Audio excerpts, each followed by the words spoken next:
Britain, the land of tradition, history, and a culture recognised the world over. It feels so solid and so permanent, I suppose, like it's always been exactly this way. But what if it isn't? What if the doctor who saved your life, that song you can't get out of your head, and even your Friday night takeaway suddenly vanished? This isn't just a fantasy, I suppose, in a way. It's a glimpse into what the UK would really be like without the generations of people who chose to make this land their home. Think of this as a thought experiment in a way. We're taking a journey into a hypothetical UK, one built without the millions of people who came here and helped build it. We're going to peel back the layers of everything we think of as quintessential British and reveal a story of shared creation. It's a story about our economy, our culture and our communities, but more than anything, it's about what makes Britain, Britain. Let's start with something that touches every single one of us, our health. The National Health Service is a cornerstone of British identity. We rely on it from birth to our final days. Now imagine it stretched beyond its breaking point. That's the reality in our hypothetical UK. Think of the NHS as a vast, intricate machine. Right now, nearly 1 in 5 of its staff in England reports a non-British nationality.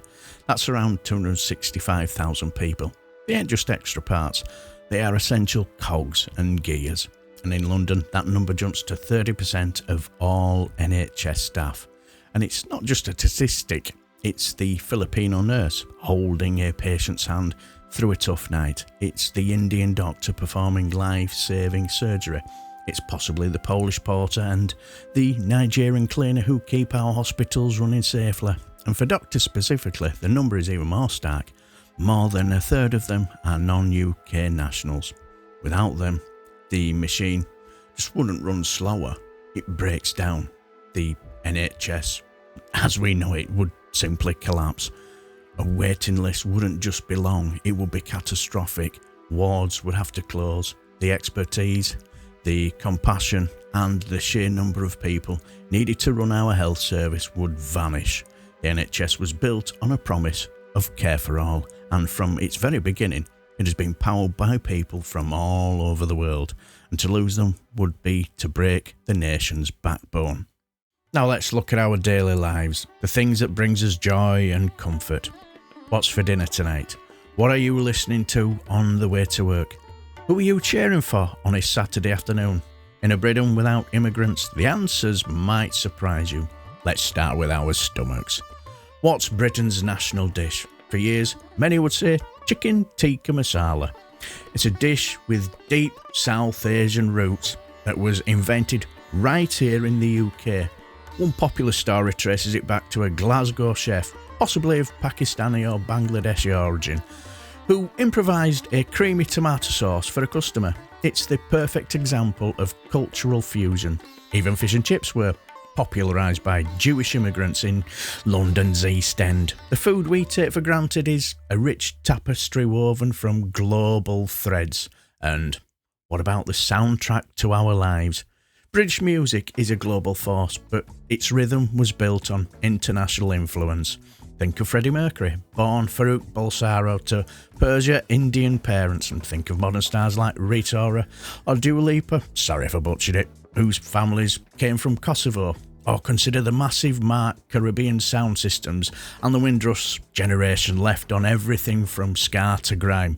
And the Nottingham Hill Carnival, a world-famous celebration of Caribbean culture, wouldn't exist, and our playlist would be a lot quieter. Then there's a beautiful game. The Premier League is a global spectacle, and it's powered by foreign talent.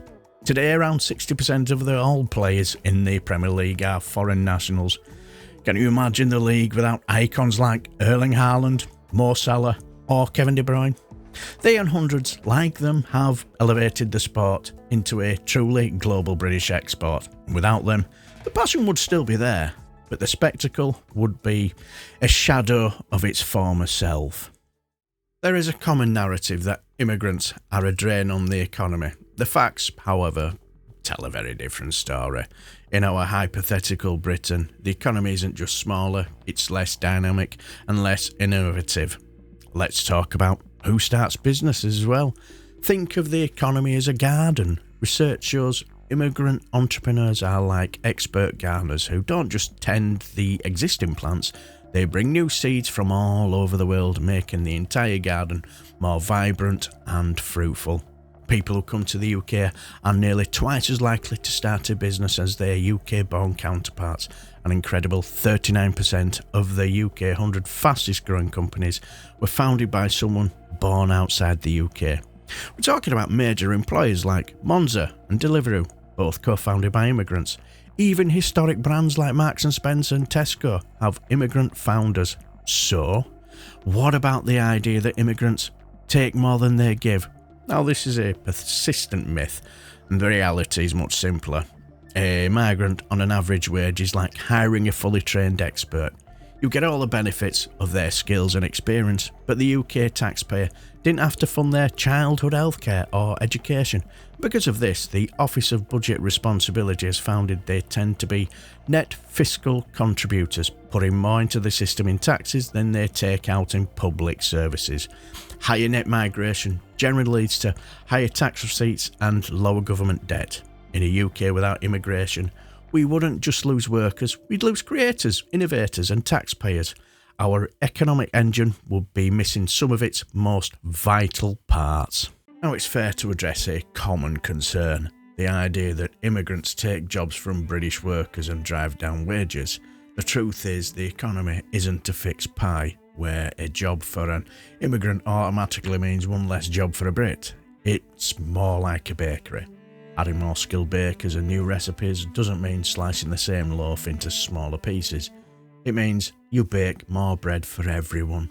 Immigrants often fill critical labour shortages in sectors like healthcare and agriculture, and they don't just take jobs, they create them by starting businesses and spending their wages here, which supports even more jobs.